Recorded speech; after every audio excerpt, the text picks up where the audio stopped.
2018, my partner and I built and lived out of a school bus. That was until 2020 when we sold the bus and moved into a van that we built during quarantine. We're no longer traveling full-time, but we still love to go camping, and I still have to travel quite a lot for the kind of work that I do. The photographs I make in the landscape are almost always a significant distance from civilization, and it's important to be able to live out of this vehicle for, weeks at a time, or at least a week at a time, before having to resupply. Having lived in a van and experiencing the anxiety of taking such a large vehicle off-road, I knew that our next build needed to be something that was minimal, durable, yet off-road capable, with enough living accommodations to be comfortable for, again, about a week or two at a time. So considering those factors, I chose a 2022 Nissan Frontier mid-sized pickup truck and Go Fast camper as a platform for the build, which I've named Ridley. I've had Ridley for just over a year now, and I have about a month sleeping in the camper.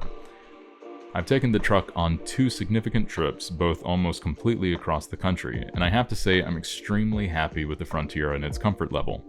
I'll sometimes drive up to 10 hours at a time to maximize my time in the field, and it is a huge physical and mental boost to be any sort of fresh at the end of that haul, which is the case with the Frontier. I chose the Pro 4X trim because I wanted the vehicle to be as off-road capable as possible in its stock form. I fully intend to build the truck out, but I wanted to see a need for the upgrades that I make before investing a lot of money in things that I may not actually use or need. Another benefit to an off-road capable stock vehicle is that it will always have better fuel economy before being upfitted with, lift and larger tires. The places that I go to photograph are often extremely far away, and oftentimes that'll mean 1,000 highway miles before I actually ever hit dirt. Problem is, as off-road ability increases, highway efficiency decreases, and so it was important for me to find a balance between the two. For me, the Pro 4X is an excellent starting point. I'm currently averaging around 17 to 18 miles per gallon with the Go Fast camper installed. I'd like it to be more, but all things considered, those numbers aren't terrible. So let's be honest, the Frontier is no Rubicon, but it absolutely can handle the things that I throw at it, and with just a little bit of help, I have no doubt that it can go over almost anything, and certainly the kinds of places that I'm trying to get to. As far as the camper is concerned, the Go Fast camper is a rooftop-style tent integrated into a truck bed topper. The GFC is designed to be able to withstand serious off-road use thanks to its extremely strong yet lightweight aluminum chassis, weighing in at around 250 to 275 pounds. The modular nature of the mattress panels in the camper make it possible to stand fully upright in the bed of the truck while still being fully enclosed. The mattress panels can be arranged in a number of different configurations, including removing one so that there's a hard, flat surface for use as a work desk or for preparing food.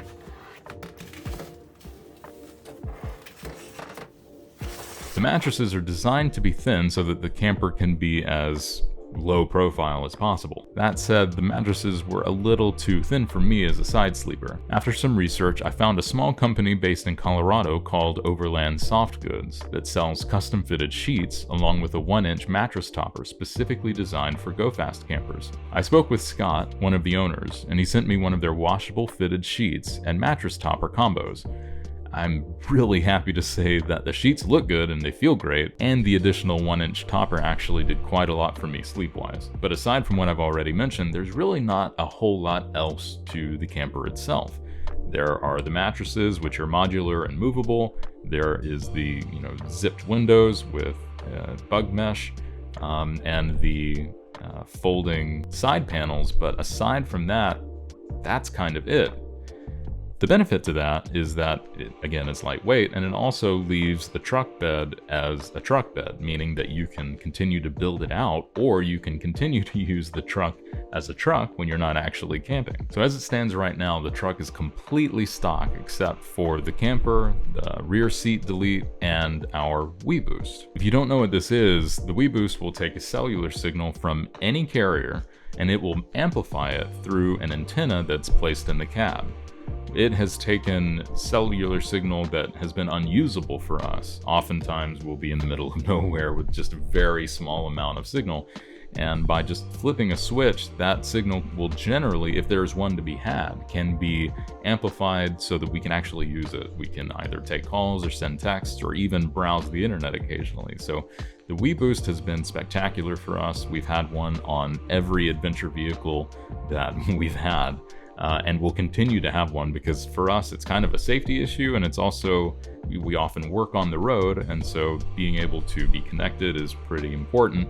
And we don't really have the infrastructure yet for a Starlink system. We're not out on the road that often, although that may be something that we look at in the future. But for right now, the WeBoost really is taking care of a lot of our needs. This configuration has already proven itself successful. I do plan on making small updates, including interior lighting and potentially a space for a battery unit. Solar panels are another possibility, but portable panels and charging via cigarette outlet has worked for me so far. More time in the rig will tell me what I want to add. I'm really happy with the Go Fast camper overall, but there are some things that I want to point out since this is supposed to be a review video more or less. First, the locks on the rear panel.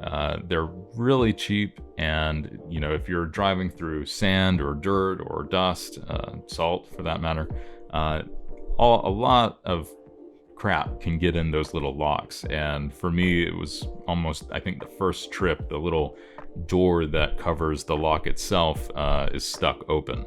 Now I've been able to lube those locks, and I can easily fit a key in there now, but for a little while there it was difficult to, and it would take me a bit to actually force the key into that lock to open the panel so that I could actually get into the camper. So I'm taking some steps to try to prevent that from happening, but I just wanted to mention it here as well. Those locks are the weakest link in the whole camper, really. There are also two sections of the tent fabric that are getting greasy due to their location next to the hydraulic side lifts. It doesn't look like there's damage yet, but it's something I'll be keeping my eye on for sure. I'm happy to say that I have camped in rain, and there hasn't been any rain intrusion in the camper itself, but in the truck bed, some water will still get in. It's not a major issue for me, and I'm sure that I could track it down and plug it if I really wanted to, but the water kind of goes below the floor that I've made and will sort of sit in those grooves in the truck bed. So for someone that's looking to build out their actual bed of the truck into something with either fabric or some other things where you really don't want water to start to inundate, that's going to be something to sort of pay attention to.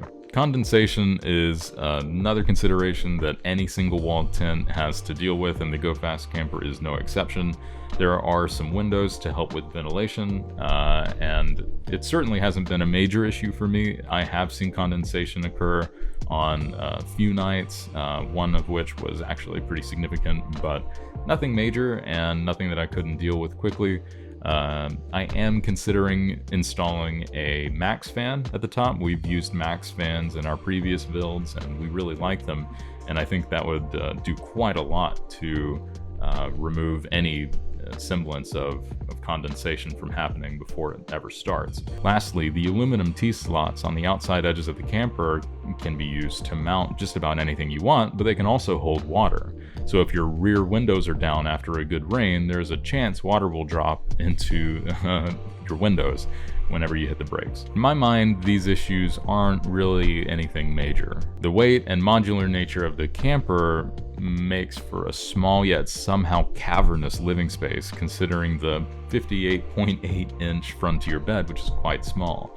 Being able to stand up while fully enclosed is amazing, especially in windy or otherwise adverse conditions. On-road, the rig has excellent manners and is a blast to drive. I feel really comfortable in that cockpit, and I'm not a big guy. I'm 5'7" and weigh 160 pounds on a good day. And not to say that anyone larger wouldn't feel comfortable, but I feel exactly right in that space. And again, I've been able to drive up to 10 hours without really feeling too fatigued, which is amazing to me. Off-road, I've already successfully taken the truck to locations I would have never attempted to take either of our other two vehicles, and it's gotten there without breaking a sweat. Hopefully this video has been informative, maybe a little entertaining, and maybe helpful if you're looking to build out a vehicle for camping, photography, or whatever. If you're interested in seeing how this build progresses, please do like and subscribe and hit that little bell notification that'll let you know when I release a new update. Thank you so much for watching. I truly appreciate it. We'll see you on the next one.